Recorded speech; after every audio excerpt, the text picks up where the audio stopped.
الحمد لله والصلاة والسلام على رسول الله وعلى آله وصحبه ومن والاه. تقبل الله صيامنا وصيامكم وقيامنا وقيامكم وضاعف لنا ولكم الأجر. من المعلوم أن سنة التراويح على الطريقة التي نحن عليها الآن ويصلي عليها المسلمون في مساجدهم إنما كانت واستقرت على هذا الأمر في أيام عمر رضي الله عنه، وإن كان الناس قد صلوا بالنبي صلى الله عليه وسلم أو صلى بهم النبي صلى الله عليه وسلم ليلتين أو ثلاث. وعمر رضي الله عنه لما جمعهم في تلك القصة المشهورة التي رواها مالك في الموطأ عن عبد الرحمن بن عبد القاري أنه قال: خرجت مع عمر بن الخطاب رضي الله عنه في رمضان إلى المسجد، فإذا الناس أوزاع متفرقون، يصلي الرجل لنفسه ويصلي الرجل فيصلي بصلاته الرهط. فقال عمر رضي الله عنه: والله إني لأراني لو جمعت هؤلاء على قارئ واحد لكان أمثل، فجمعهم على أبي بن كعب. قال: ثم خرجت معه ليلة أخرى والناس يصلون بصلاة قارئهم، فقال عمر: نعمة البدعة هذه، والتي تنامون عنها أفضل من التي تقومون، يعني آخر الليل، وكان الناس يقومون أول الليل. وروى كذلك مالك في الموطأ عن السائب بن يزيد أنه قال: أمر عمر بن الخطاب أبي بن كعب وتميما الداري أن يقوما للناس ب11 ركعة. قال: وقد كان القارئ يقرأ بالمئين حتى كنا نعتمد على العصي من طول القيام، وما كنا ننصرف إلا في فروع الفجر، يعني قبيل طلوع الفجر. وروى كذلك مالك رحمه الله تعالى عن يزيد بن رومان أنه قال: كان الناس يقومون في زمان عمر بن الخطاب في رمضان ب23 ركعة، يعني أن عمر جمعهم على قارئين أبي بن كعب وتميم الداري، وأمرهم أولا أن يصلوا بصلاة النبي صلى الله عليه وسلم 11 ركعة، وأن يطيلوا فكانوا يقرؤون بالمئين.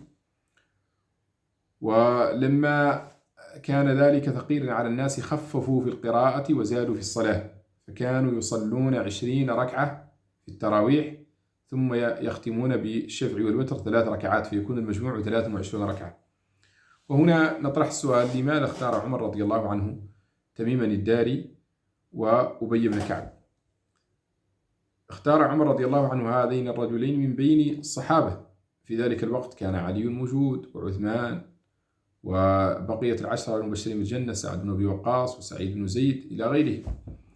فكان أصحاب النبي صلى الله عليه وسلم متوافرون، وأهل القرآن متوافرون، وأهل العلم، واختار من بينهم هذين الرجلين. اختارهما لكونهما أولى الناس بالقرآن.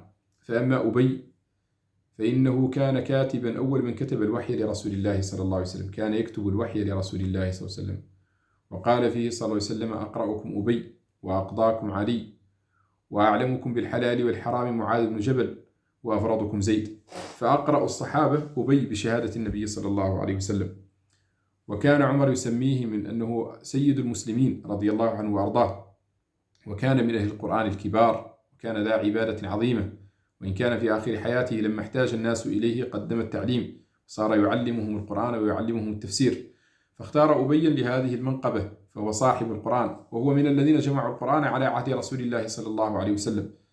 جمع القرآن على عهد رسول الله صلى الله عليه وسلم نفر منهم أبي بن كعب وتميم الداري وعثمان بن عفان وزيد، فمن الذين جمعوا القرآن على عهد رسول الله صلى الله عليه وسلم. أما تميم الداري فهو إن كان أسلم متأخرا إلا أنه قد قطع أشواطا عظيمة مع القرآن الكريم. كان تميم الداري من الذين يختمون القرآن في ركعة، رضي الله عن أبي رقية تميم بن أوس الداري، كان من الذين يختمون القرآن في ركعة واحدة، وكان ربما قام في ليلة كاملة بآية. مر أحد أصحابه بقبره فقال: لقد رأيت صاحبكم هذا قام ليلة كاملة يردد قول الله تعالى: أم حسب الذين اجترحوا السيئات أن نجعلهم كالذين آمنوا وعملوا الصالحات سواء محياهم ومماتهم ساء ما يحكمون. يرددها إلى قبيل طلوع الفجر رضي الله عنه وأرضاه، فهو حري بهذا المقام.